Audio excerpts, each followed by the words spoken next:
பெருமாளும்.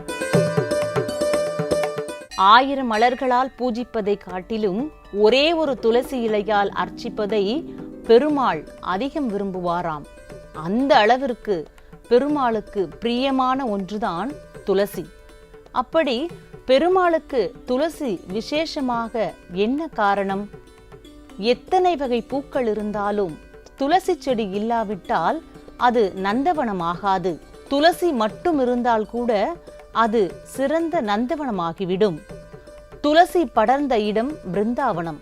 துளசி பட்ட நீர் புனித தீர்த்தம். துளசியின் இன்னொரு பெயர் பிருந்தை. சிறந்த விஷ்ணு பக்தையான பிருந்தையே துளசியாக அவதரித்து திருமாலின் மார்பில் ஐக்கியமானாள். அதனால் பெருமாளுக்கு மிக விருப்பமான துளசி அவரது வழிபாட்டிலும் மிக உன்னதமான இடத்தை பிடித்துள்ளது. பாமாவும் ருக்மணியும் ஸ்ரீகிருஷ்ணரை சொந்தம் கொண்டாட அவரை தராசு தட்டில் வைத்து போட்டி போட்டபோது மற்றொரு தராசு தட்டில் பாமா அனைத்து செல்வங்களை வைத்த பொழுதும் அது கிருஷ்ணருக்கு ஈடாகவில்லை. ருக்மணி வைத்த ஒரே ஒரு துளசி இலை தராசு தட்டுகளை சமமாக்கியது. இதிலிருந்து அன்போடு ஒரே ஒரு துளசி இலை வைத்து பூஜித்தாலும் அந்த இடத்தில் நான் வருவேன் என்ற திருமாலின் எண்ணம் தெளிவாக புரியும். பெருமாளுக்கு மிகவும் விருப்பமுடையதாகவும் மிக புனிதம் நிறைந்ததாகவும் இருப்பதால்தான் பெருமாளின் அனைத்து பூஜைகளிலும் துளசி முதலிடம் வகிக்கிறது. பெருமாளுக்கு துளசி மாலை அணிவிக்கப்படுகிறது. துளசி இலைகளால் அர்ச்சிக்கப்படுகிறது. நீரில் கலந்து தீர்த்தமாகவும் வழங்கப்படுகிறது. பக்தர்களுக்கு பிரசாதமாகவும் கொடுக்கப்படுகிறது. பெருமாளின் பூஜைக்கு பயன்படுத்தப்படும் புனித நீரில் ஏலக்காய், பச்சை கற்பூரம், துளசி உள்ளிட்டவற்றை கலந்து அதை பெருமாளுக்கும் சமர்ப்பிப்பார்கள். அந்த புனித நீரை நாம் உட்கொள்ளும் போது நாம் தூய்மை அடைகிறோம். நமக்கு இறைவனின் அருளும் புண்ணியமும் கிடைக்கிறது. புனிதமான துளசி தீர்த்தத்தை இடக்கரத்தின் மேல் வலக்கரத்தை வைத்து வாங்கிக் கொள்ள வேண்டும். அப்போது தீர்த்தம் கீழே சிந்தாமல் இருப்பதற்காக ஒரு துணியை வலக்கரத்தின் கீழே வைத்துக் கொள்ள வேண்டும். துளசி தீர்த்தத்தை எப்போதுமே நின்றுதான் வாங்கி உட்கொள்ள வேண்டும். அமர்ந்தபடி ஒருபோதும் உட்கொள்ளக்கூடாது. பிரசாதமாக வழங்கப்படும் துளசி தலங்களில் சிலவற்றை உட்கொண்டு மீதமுள்ளவற்றை காதில் அணிந்து கொள்ள வேண்டும். எக்காரணத்தை கொண்டும் தலைமுடியில் துளசியை அணியக்கூடாது. திருமால் ஒருவர்தான் தலைமுடியில் துளசியை அணியலாம். துளசி மாலை அணிந்தோ துளசி மாலையை கையில் பிடித்தோ பூஜிப்பவர்களுக்கு 1000 அஸ்வமேத யாகம் செய்த பலன் கிடைக்கும் என்கிறார்கள்.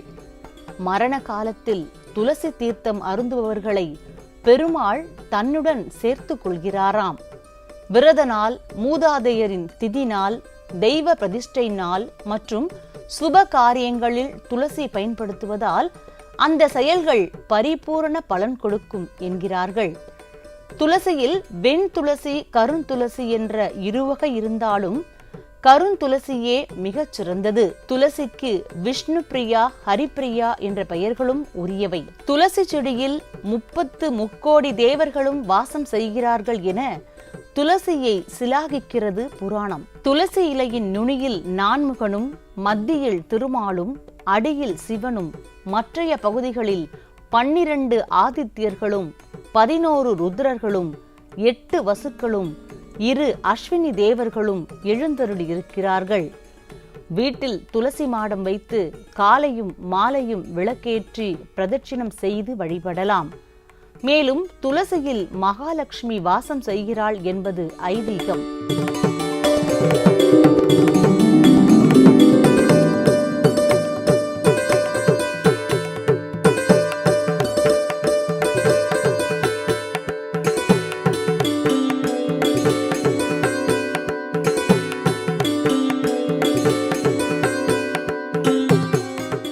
துளசியின் வாசம் எந்த வீட்டில் இருந்தாலும் அந்த வீட்டில் துர்தேவதைகள் நுழைய முடியாது என்கிறது சாஸ்திரம். அதேபோல் துளசி தேவியை தொடர்ந்து வழிபடுபவர்களின் இல்லத்தில் சுபிக்ஷம் நிறைந்திருக்கும், சகல ஐஸ்வர்யங்களும் குடிகொள்ளும் என்கிறார்கள் ஆச்சாரியர்கள். ஆனால் வீட்டு பூஜைக்காக துளசி மாடத்திலிருந்து துளசி தளங்களை பறிக்க கூடாது. அதற்கென்று தனியாக வேறு துளசி செடி வளர்க்க வேண்டும். துளசியை பறிக்கும்போது திருமாலின் திருநாமம் சொல்லி நகம் படாமல் பறிக்க வேண்டும். துளசி தீர்த்தம் பருகி வந்தால் இரத்தம் சுத்தமாகும் என்கிறது விஞ்ஞானம். தலை சுற்றல், மூச்சு திணறல் போன்றவை சரியாகும் என்கிறார்கள். துளசி நோய் நொடிகளை அண்டவிடாமல் நம் உடம்பிற்குள் நோய் எதிர்ப்பு சக்தியை அளிக்கிறது. தினமும் 10 முதல் 15 துளசி இலைகளை மென்று சாப்பிட்டு வந்தால் மன அழுத்தம் ஏற்படாமல் பாதுகாக்க முடியும். மழைக்காலங்களில் நோய் நொடியில் இருந்து காக்கவே துளசி சேர்ந்த நீரை குடிப்பதோடு துளசி இலைகளை சாப்பிடுவதற்கான வாய்ப்பை உருவாக்கவே புரட்டாசி மாதத்தில் பெருமாள் கோவிலுக்கு செல்லும் நடைமுறையை உருவாக்கினார்கள். பெருமாள் கோவிலுக்கு சென்றால் பெருமாளுக்கு விருப்பமான துளசி மாலை சாத்துங்கள். இயலாதென்றில் உள்ளங்கை அளவுக்கேனும் துளசியை பெருமாளுக்கு சாத்துங்கள். துளசி தீர்த்தத்தால் உடலிலும் உள்ளத்திலும் வசிக்கும் இல்லத்திலும் நலங்கள் உண்டாகட்டும்.